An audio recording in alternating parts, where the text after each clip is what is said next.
Bonjour à tous et bienvenue dans cette émission. On est ici même à la plaine des Palmistes. Non, pas plaine des Palmistes, on est ici même à la plaine des Cafres. Et on va aller voir Fabrice dans un instant. Et Fabrice, c'est quelqu'un qui élève des moutons, mais qui a trouvé la solution, paraît-il, pour pouvoir faire garder ses moutons tranquillement, puisque ici à la plaine des Cafres, il y a un problème, il y a un fléau qui sont les chiens errants. Donc lui, il a trouvé la solution, il va nous expliquer ça dans un instant. Ensuite, on rencontrera chez lui aussi, à mon avis, quelqu'un qui est tailleur de pierre et qui fabrique des pierres sèches. Oui, des pierres sèches, c'est-à-dire des pierres, des murs sans mortier, sans béton, tout ça. Donc on va aller découvrir tout ça.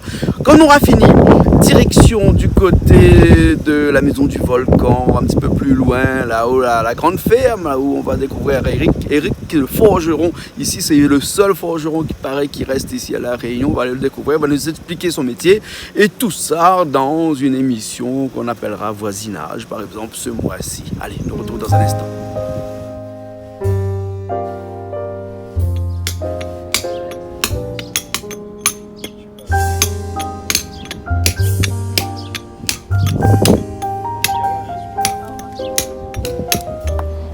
Salut, comment tu vas? Bonjour, ça va bien. Toi, c'est qui? Léo Barré. Léo Barré. Hein? Pourquoi d'ici alors, la reste à La Réunion? Non, je suis pas d'ici, mais j'ai un nom d'ici. Un nom d'ici, Ouais, Barré. c'est Hein? Ah, d'accord. Alors, Barré, c'est des grandes familles, ça, ici à La Réunion? Bah ouais, il paraît, ouais. Et toi, ici, là, à la plaine des Cafres, là, tu fais quelque chose d'un petit peu atypique? Particulier, qu'on voit pas beaucoup ici à La Réunion, c'est-à-dire fais... que tu fais des pierres sèches, des murs de pierres sèches. C'est ça.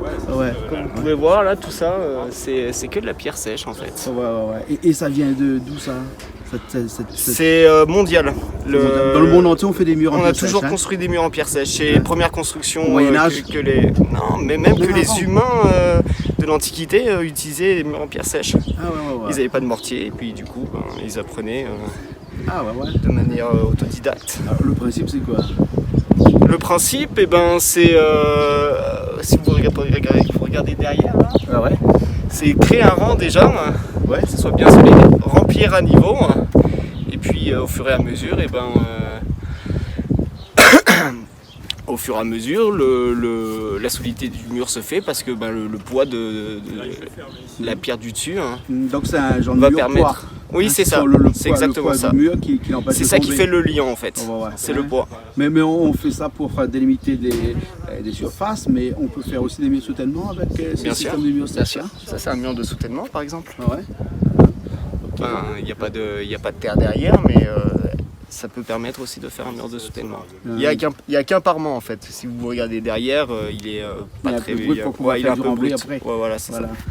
Et toi, c'est pas ton métier ou bien c'est mon métier. C'est ton métier. Ouais. Tu es monteur de pierres sèches. Voilà. Je suis tailleur de pierre aussi de base. Ouais.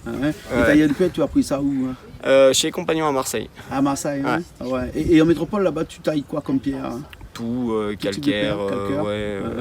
Pas de basalte, du coup j'ai découvert parce basalte. Ici le basalte est très dur ici. Et puis en plus il n'y a que du basalte. Il y a que du basalte de toute façon ici. C'est ça. Donc poreux ou pas poreux? Ça dépend des pierres. Celle-là elle est très dure. Mais la pierre, par exemple cette pierre-là, elle est beaucoup plus poreuse, c'est des beaucoup plus légère. Un peu plus parce qu'elle est restée sous la terre. C'est une autre qualité de pierre. Une autre qualité de pierre alors. Ça reste du basalte, mais c'est beaucoup plus léger, beaucoup plus tendre et à travailler c'est beaucoup plus facile. En fait, c'est un travail très musculaire, c'est un travail très hard. Tailleur de pierre. Et tu crois qu'il y a encore des jeunes qui veulent faire ce métier-là? J'espère. Sinon c'est. Comment ça t'est venu ça un jour d'être tailleur de pierre? T'allais dans un chantier de rénovation? Non, c'est un documentaire qui m'a poussé à faire ça. J'ai regardé un documentaire ça m'a fasciné et du coup j'ai voulu faire ça.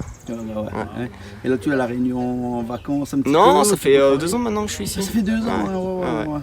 Du coup, et tu montres que des pièces sèches comme ça ou bien sinon tu montres aussi des murs en moellon traditionnels? Non, ça je le fais pas ça. Tu fais pas ça. Je suis un peu anti-béton. Anti-béton, d'accord. Mais trouver des clients qui veulent ici, comme ici sur ce gîte rural, il n'y a pas beaucoup de clients, non?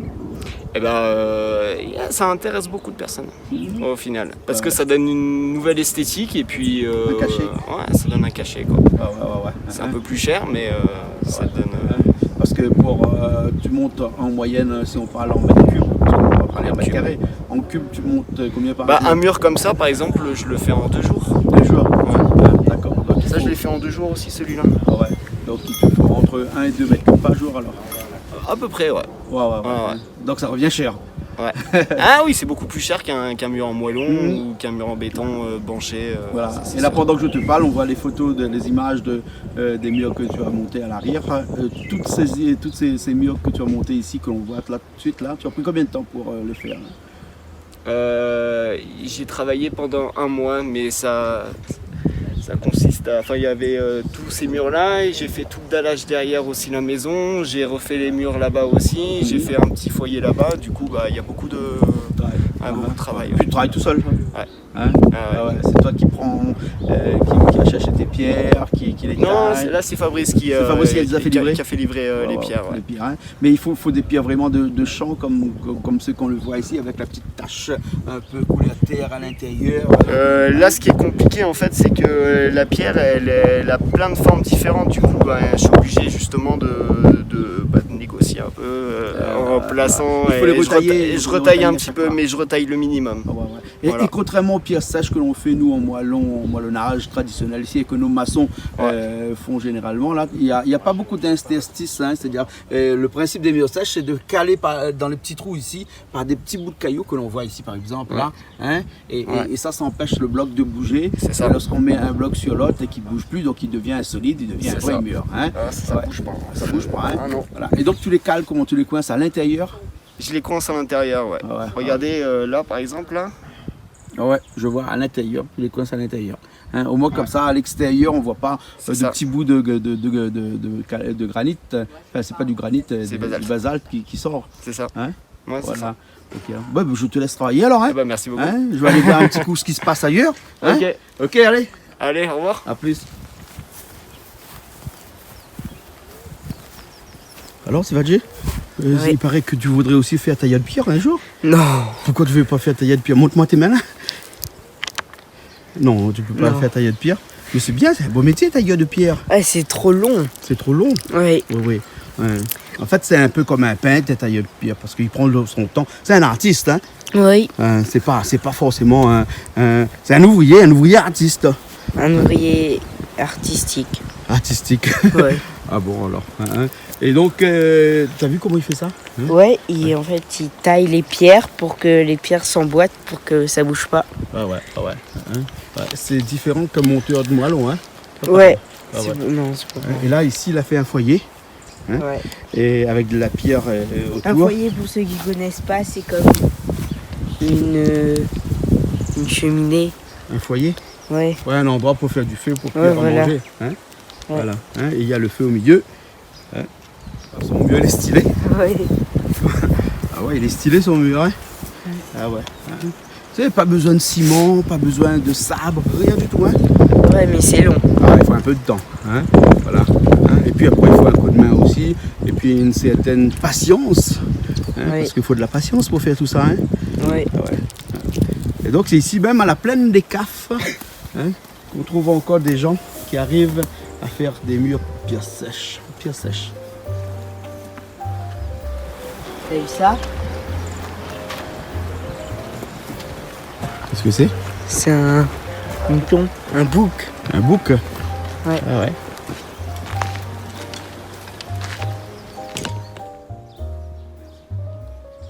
Donc je m'appelle Fabrice, bienvenue au Pays des Moutons Blancs. Donc c'est une ferme de moutons et puis un camping à la ferme. Ici j'ai majoritairement des moutons et puis j'ai aussi des chiens de protection de troupeaux. Et puis les gens qui viennent ici, ils peuvent profiter de la ferme pour camper et venir se ressourcer au contact des animaux. Voilà. Ici ça s'appelle comment? Au Pays des Moutons Blancs. Au Pays des Moutons Blancs? Ça c'est la partie bergerie, en fait les moutons ils montent en prairie ici, tu vois. Oui. Et la bergerie.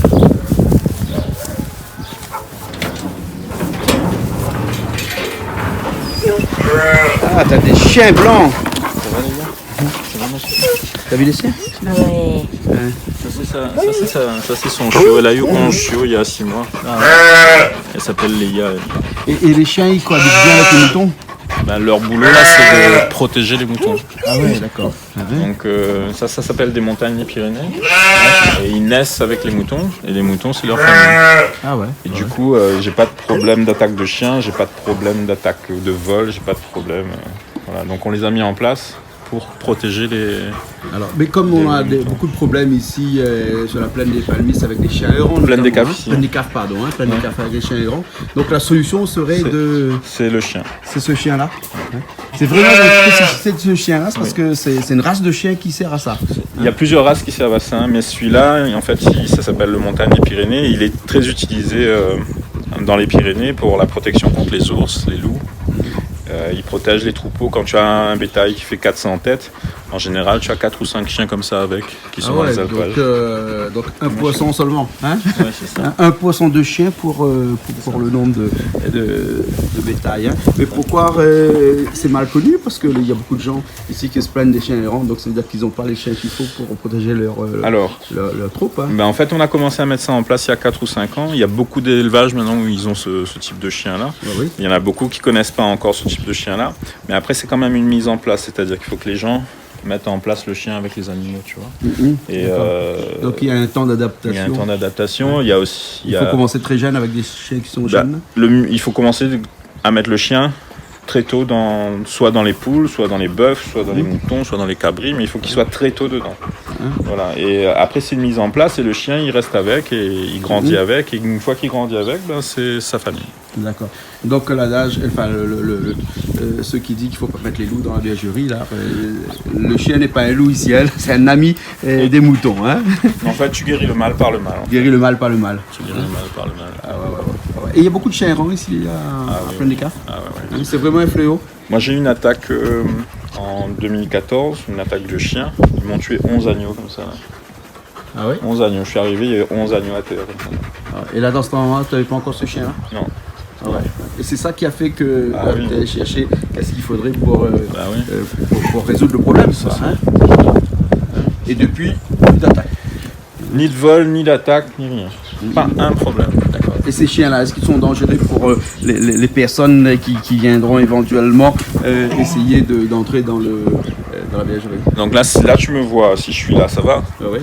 Donc pour autant, si je suis pas là, tu rentres pas. Du moins, tu passes pas la bergerie. Après, tu rentres là si tu veux. Tu passes pas la bergerie. Ouais. Et si tu veux aller plus loin, il va te dire viens pas. Par contre, ils n'attaquent pas. Ils n'attaquent pas. Il t'attaque pas. C'est pas un chien d'attaque. Il va te dire viens pas. Par contre, si tu rentres dans le troupeau et que tu as essayé d'attraper les moutons, là, il va t'attaquer. Là, il va te mordre. Mais sinon, en premier lieu, il va te dire ne viens pas. Si tu approches trop, il va avancer, il va te dire ne viens pas. Si tu es rentré dans le troupeau, là tu vas avoir des grandes difficultés. Là tu vois Léa comme ça, elle est super gentille. Je l'ai déjà vu au travail. Ouais. J'ai vu 2 ou 3 chiens passer là.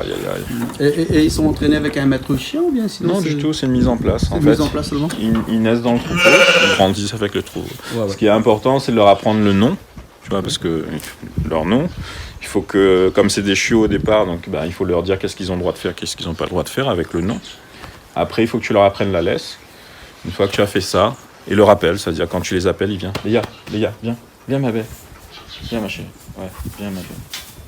Tu vois, et le rappel. C'est tout ce que tu as à faire. Viens, Oko, viens. Oko, viens ma chérie. Et ici, tu as 2 chiens pour... Oui, j'ai gardé à la une portée de 11 chiots, là. J'ai gardé Oko parce que je l'aime bien. Et... donc là, j'avais, là jusqu'à hier, il y avait encore 10 moutons. Il y en a 6 qui sont partis donc chez un ami. Et donc là, le but, c'est d'avoir une vingtaine, une quarantaine de moutons à terme. D'accord. Et quand tu lèves les moutons comme ça, là, juste d'un côté plus pratique, depuis quand ils naissent et jusqu'à la vente, il faut combien de temps pour les moutons? 6 mois à peu près. 6 mois à peu près? Ouais, si tu veux un bel agneau, 6 mois c'est bien. Ouais. Là, celui-là, il a 4 mois et demi. Là. Ah, jusqu'à 6 mois, c'est un agneau, hein? Ouais. Et il y a vraiment un débouché, un marché ici pour l'agneau? Oui. En fait, tu as toute une communauté qui font encore des rites religieux qui traditionnellement mangent du mouton, que ce soit après le ramadan, ou tu as même des fêtes religieuses chrétiennes où ils font un sacrifice. Il y a des malgaches aussi qui font ça. Et là, si tu veux avoir de la viande de qualité, il faut un mouton qui a pris le temps de grandir. Tu vois. Ici, moi, je donne très peu de granulés. Tu vois. Ils mangent beaucoup d'herbe. Moi, je laisse très longtemps l'agneau sous la femelle. Là, il tète encore la maman là, à 4 mois et demi. Tu vois. Et il faut que ça grandisse doucement, mais pas forcé. Tu vois. D'accord. Et après, tu as une bonne viande. Moi, je fais pas beaucoup de moutons, mais ceux que je fais, ils sont au top. D'accord, voilà. Il y a un peu de pain, un peu de vent. Et ici, tu fais pas seulement du mouton, des chiens, mais tu fais aussi de l'accueil touristique. Oui, en fait, pour ceux qui veulent passer un peu de temps à la ferme, et dormir à la ferme, même camper à la ferme. Donc la proposition, c'est de venir se ressourcer entre le Piton des Neiges et le Piton de la Fournaise. Donc là, ici, on est sur Boiscourt. Et les gens peuvent venir se ressourcer ici, dormir ici, profiter de la cour, faire du camping, faire du feu, etc., etc. Mais c'est vraiment un lieu de ressourcement, en fait, plus à la ferme. Et là, ton hébergement, il est opérationnel là ? Là, il est opérationnel, il sera opérationnel d'ici 1 mois. On est en train de finir, mais on dort déjà ici, il y a déjà des gens qui ont dormi ici. Et voilà, moi je souhaiterais que ce soit plutôt pour des gens qui ont besoin de se ressourcer, qui ont besoin de contact avec les animaux, qui ont besoin de contact avec la forêt. Alors, concrètement, à partir du mois prochain, on tape au Pays des Moutons Blancs. Au Pays des Moutons Blancs. Sur Internet, on trouvera. Au Pays des Moutons Blancs. Ok, alors, super alors. Et c'est accessible au grand public. Oui. Donc, on ne va pas parler de prix, mais disons que c'est abordable. Oui, c'est plutôt pour des couples avec des enfants. Voilà, couple-enfant. Voilà. D'accord, alors. Voilà, couple-enfant.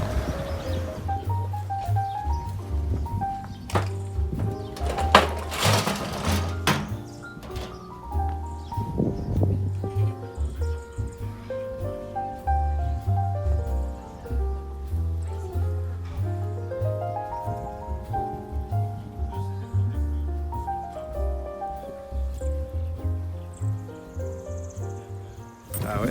Et s'il va. Oui, il y a un bélier. Il va sortir par là. Ouais, regarde, Il va sortir par là. Il va sortir par là. Hein?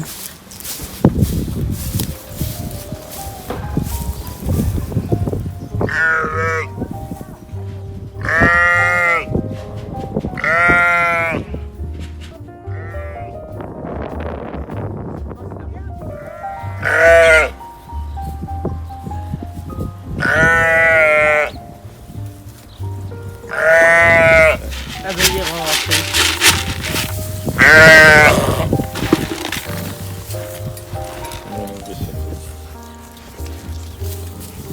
Les accouplements se fait, C'est lui le bélier. Là. se fait ici. Ouais. Et avec un bélier comme ça, il arrive à couper tout le monde. Ah, lui, c'est un bosseur, lui. Lui, là, pour l'instant, il a que 3 brebis, mais avant, il avait 25 brebis. Ouais. Et les 25, il les mettait. Ah ouais. Ah ouais, les 25. Imagine-toi 25 femelles. Ah bah ouais. Ah, lui, c'est un bosseur. Et ça fait longtemps qu'il est avec toi et ça durée c'est quoi? Lui, c'est un mérinos, il a 4 ans, là. 4 ans. 4 ans. Ah ouais. Mérinos, c'est ceux qui ont des... Il fait de la laine en général, hein, qui ont des boucles. Et tu tons aussi les moutons après? Ouais, on les tond. Là, on va rentrer en période, on va tondre en octobre-novembre quand il commence à faire chaud, il faut les tondre. Ouais. Mais moi, j'évite trop de les tondre parce que ça les protège quand même la laine, tu vois. Ah oui. Contre les mouches, je trouve que ça les protège mieux des mouches. Et en octobre, on est obligé de tondre parce qu'il fait chaud, tu vois. Ah ouais. Il fait chaud. Même à la plaine des Caps, il fait chaud. Voilà, oui, vraiment, on doit ouvrir. Ah, vraiment, mon doigt. Donc lui, c'est gros B, c'est un mérinos. Ouais. Gros B. Là, tu le vois comme ça, mais il est sympa. C'est un mouton super sympa. Il est pas méchant.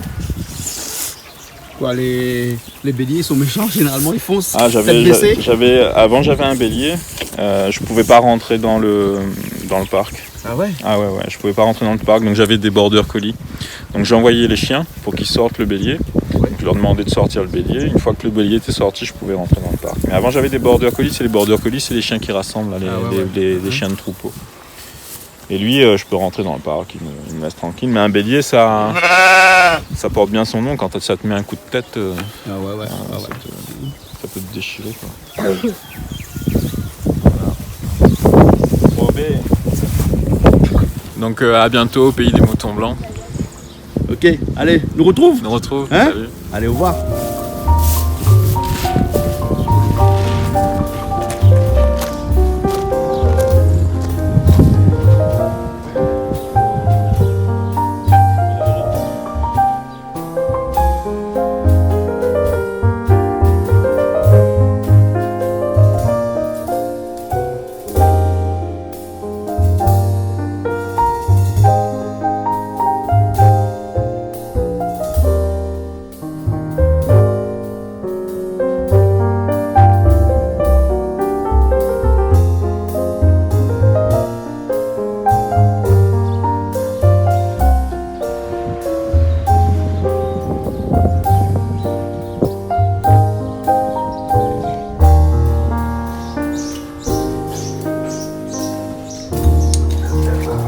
Hein, c'est Raymond.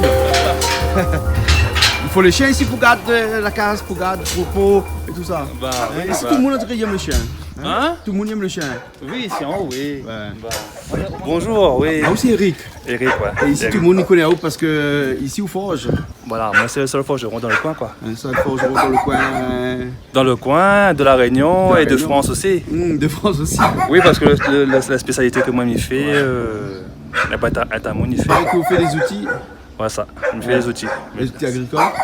Outils de jardin, ouais, en général, les outils agricoles, les outils bâtiments aussi. Hein. Ouais, ouais. Les outils ouais. bâtiments aussi. Bien sûr, mais t'as pas un petit peu tous les corps d'État. Ouais, ouais. Hein. Voilà. Mais nous regarde un petit coup après, expliquez-moi un petit coup. Oui, bien sûr, Hein? oui, voilà. Hein? Parce que la ferraille, ça c'est une affaire, on connaît parce qu'ici, il y a la ferraille là. Hein? Ouais, dans mon milieu, hein. Là, dans le milieu. Hein? Voilà, donc il fait aussi un petit peu la ferronnerie d'art aussi. D'accord. Voilà, mais il passe plus mon temps à fabriquer des outils. Hein. Ouais, ouais. Voilà, là, ça c'est ma forge. Hein. Ouais, ouais. Voilà. D'accord. Et donc, des outils que vous voir là-bas, là, les pioches. Voilà, ça est destiné dans les magasins agricoles. Ouais, ouais. Hein? Voilà, Ouais, ouais. donc c'est les magasins.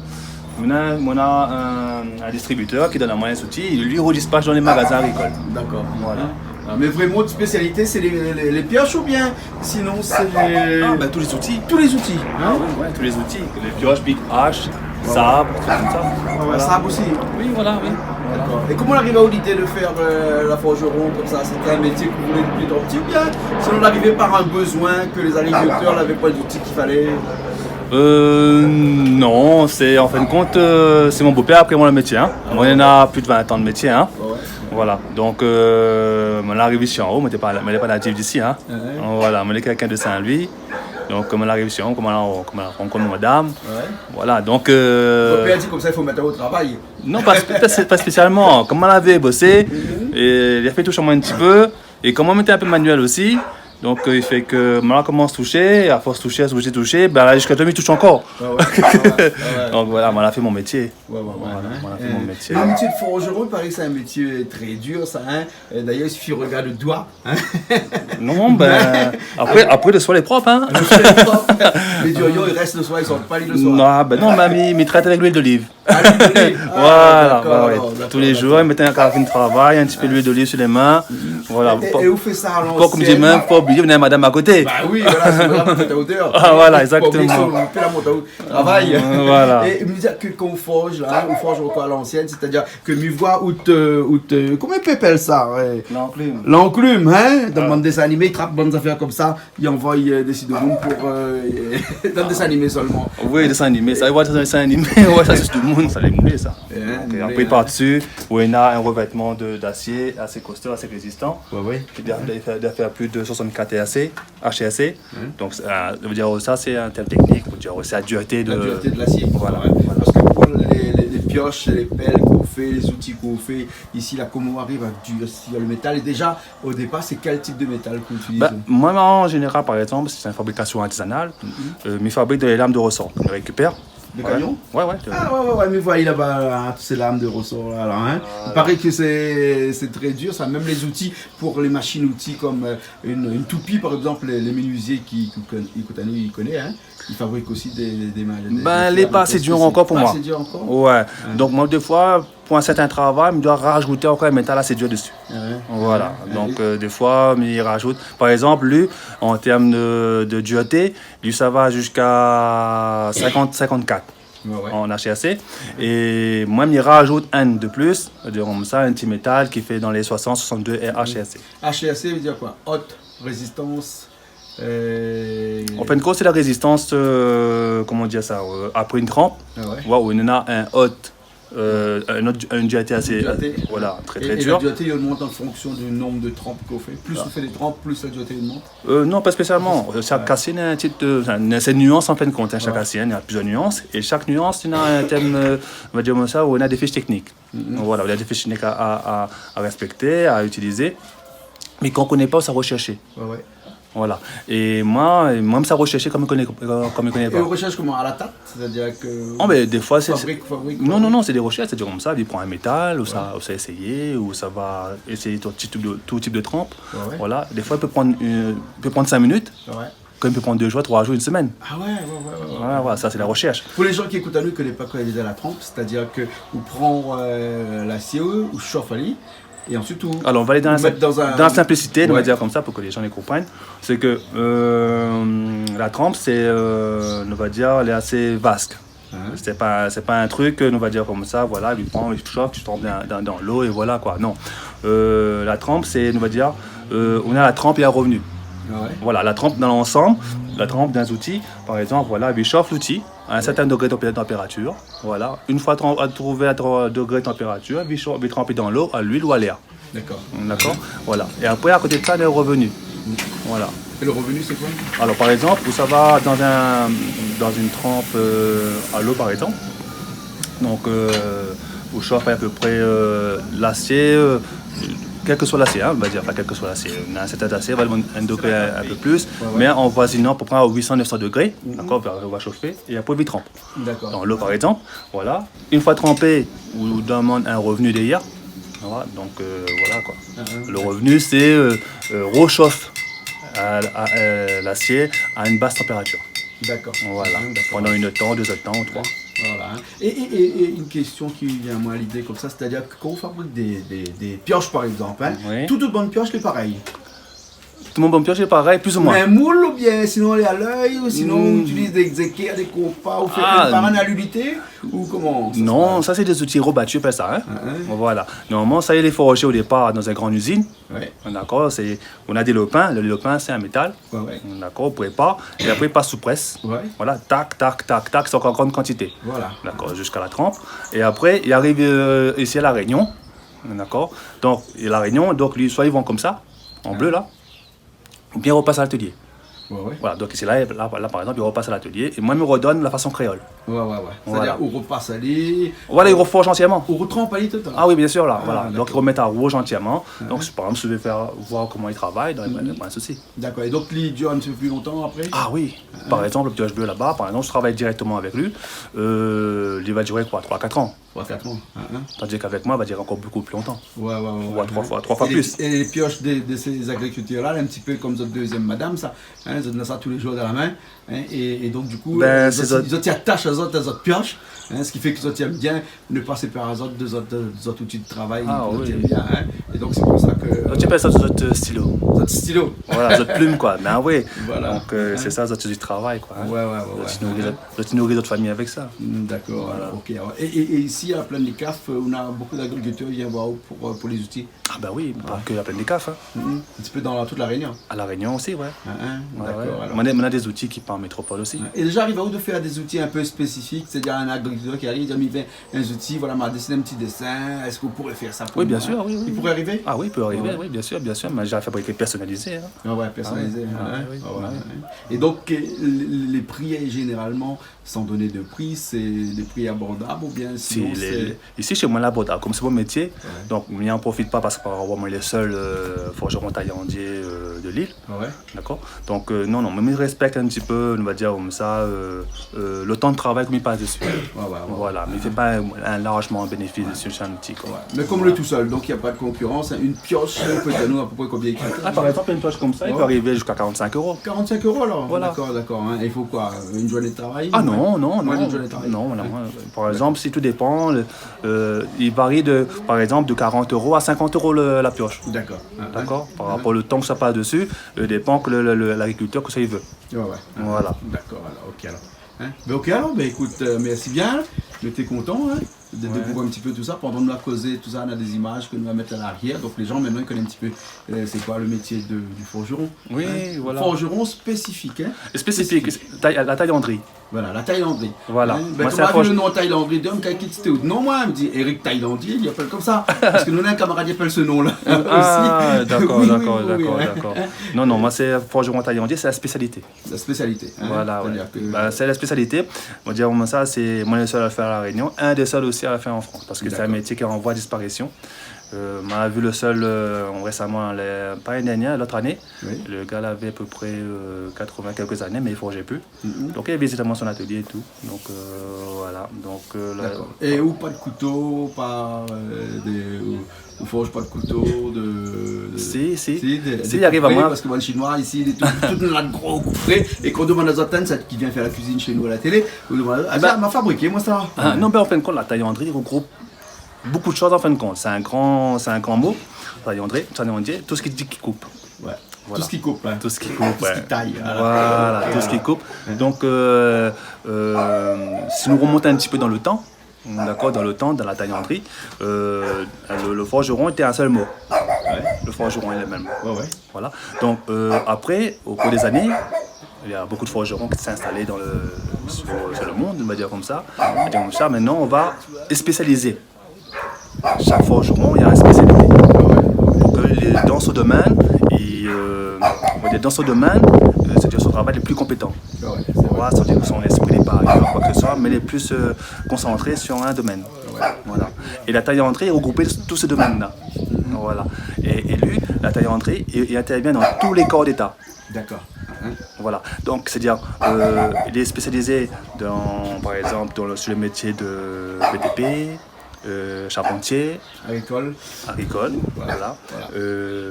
Aussi dans les cuisines aussi. Dans la cuisine aussi. Voilà. Donc voilà. Donc moi, je me spécialise même plus côté jardinerie. Et aussi dans les BTP, parce que moi ici, je m'installe plus dans le BTP parce que les gens viennent pas vers moi dans le BTP. Je peux racheter du neuf que de refaire les outils que j'utilise. Par exemple, un ciseau à béton, par exemple, s'il vient acheter avec vous, le ciseau va durer plus longtemps parce qu'il va casser moins qu'un ciseau classique. Bien sûr, moi je vais adapter l'outil sur le territoire. Parce que qui est fabriqué en usine. La roche que nous utilisons, le béton que nous utilisons. Exactement. Les outils qui sont fabriqués en général. Parce que les outils sont fabriqués en général. D'accord, dans les usines là-bas. Et dans le monde, on n'a pas les mêmes types de roches, même type de terre, tout cela. Voilà. Chaque forgeron doit adapter à son milieu. Moi, m'adapter à mon milieu, c'est ici. Donc, par exemple, les outils qui sont fabriqués en usine là-bas, lui fabrique en général pour la terre plus ou moins dure, pas la terre dure, la roche plus moyenne par exemple plus ou moins dure. Donc moi je reprends cet outil-là, je renforce cet outil-là. Je reprends, je rajoute un métal dessus s'il faut. Voilà, moi il va tester l'outil pour voir s'il est résistant ou pas. Voilà, c'est moi de juger en fin de compte. D'accord. Voilà. En tout cas, merci beaucoup. Le gars avec Eric le forgeron, c'est ça, on appelle comme ça ici, Eric le forgeron. Oui, Eric le forgeron. Et comment il fait pour jouer là aussi, là, quelqu'un a besoin? S'il en a besoin, moi, il téléphone à moi. Oui, ou bien ça va sur ma page Facebook, Eric le forgeron. Eric le forgeron. Voilà. D'accord. Sinon, on a un numéro de téléphone? Oui, bien sûr. 06 92, mais connais, mais tu sais là. Alors 06 92 66 03 38. D'accord, bon alors. Ok. Merci bien. De rien. Allez, nous retrouve alors. Voilà. Allez.